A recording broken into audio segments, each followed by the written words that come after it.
things.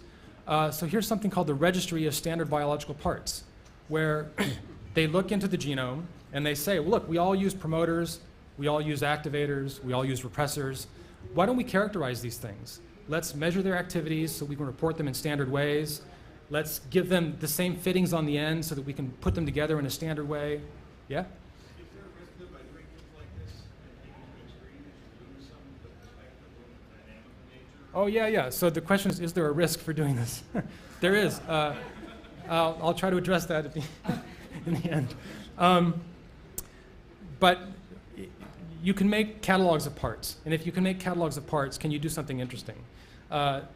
So let's just apply these engineering principles to a simple system.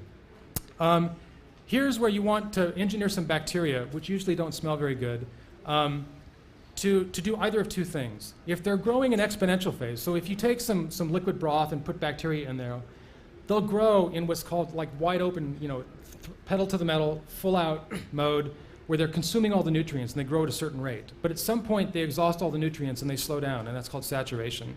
So that's two different phases, exponential and saturated. And this group wanted to make it so that when they were growing in saturation phase, they smelled like mint, but when they exhausted all the nutrients and stopped growing, they smelled like bananas. It's not that hard to do because there's a gene in petunias which can take known metabolites in E. coli and convert those to something which smells like mint. There's a gene from yeast which can convert a known alcohol into an acetate, which smells like bananas.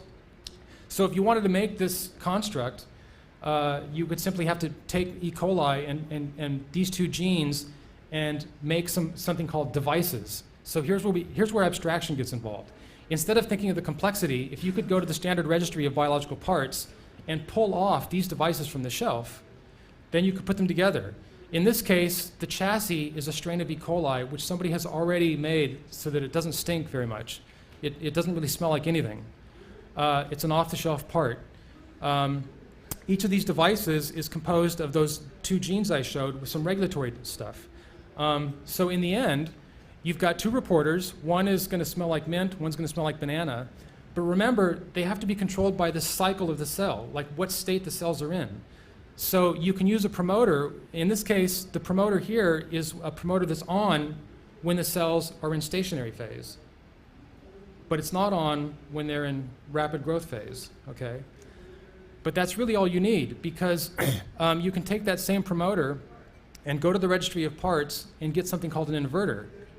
So what the inverter does is it just inverts the signal coming from here. So if this is going to be on in stationary phase, then putting an inverter in front of that element, that control element, will invert its activity. So now you're going to control this gene and make it do the opposite of what that does. So I haven't even told you what an inverter is at the molecular level, but you don't even have to know what it is, because that's abstraction working for you. And of course, the inverter has parts which cause it to have inverter activity. So there's a whole movement and it's founded by these guys, Tom Knight and Drew Endy, called the Internationally Genetically Engineered Machines Competition. It started just a few years ago, and every year it's been more than doubling in size.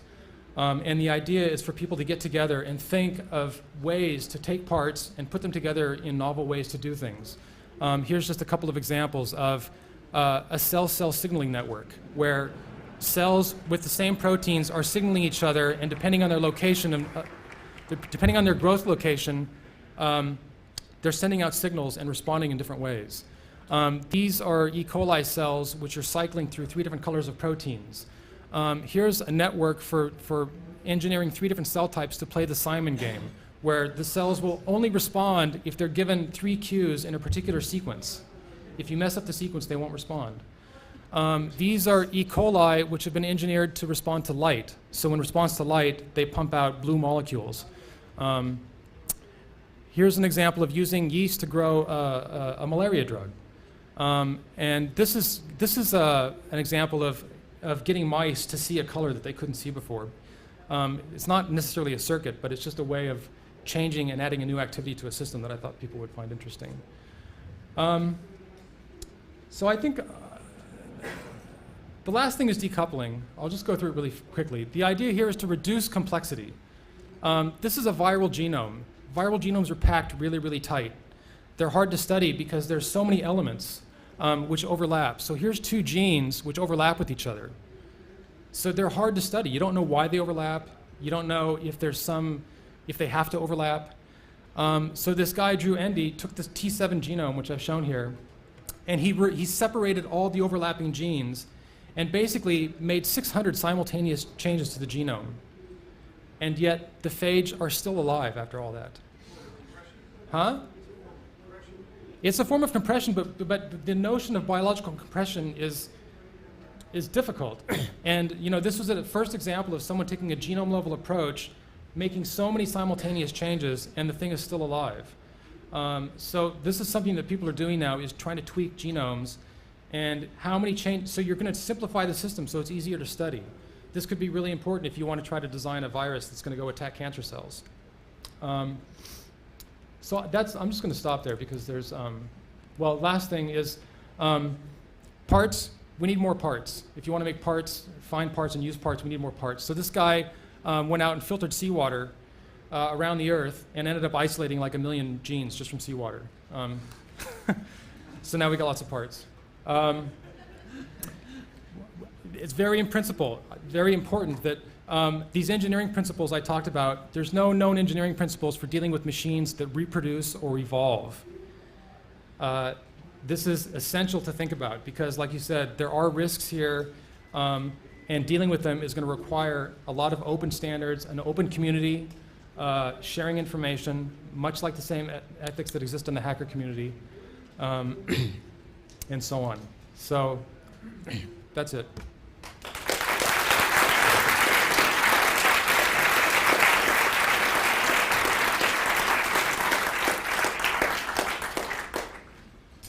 Question? So what do you think about the cost involved? So I think one reason why hackers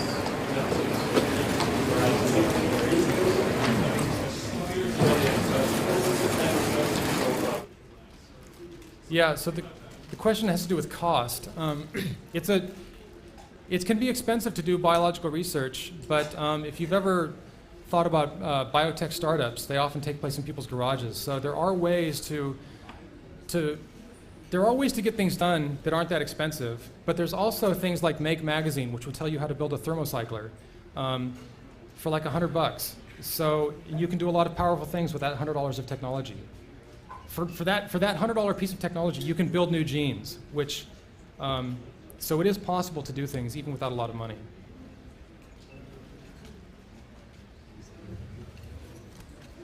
Yeah? the question that came to my mind, I actually have a biology background and I personally on the other side.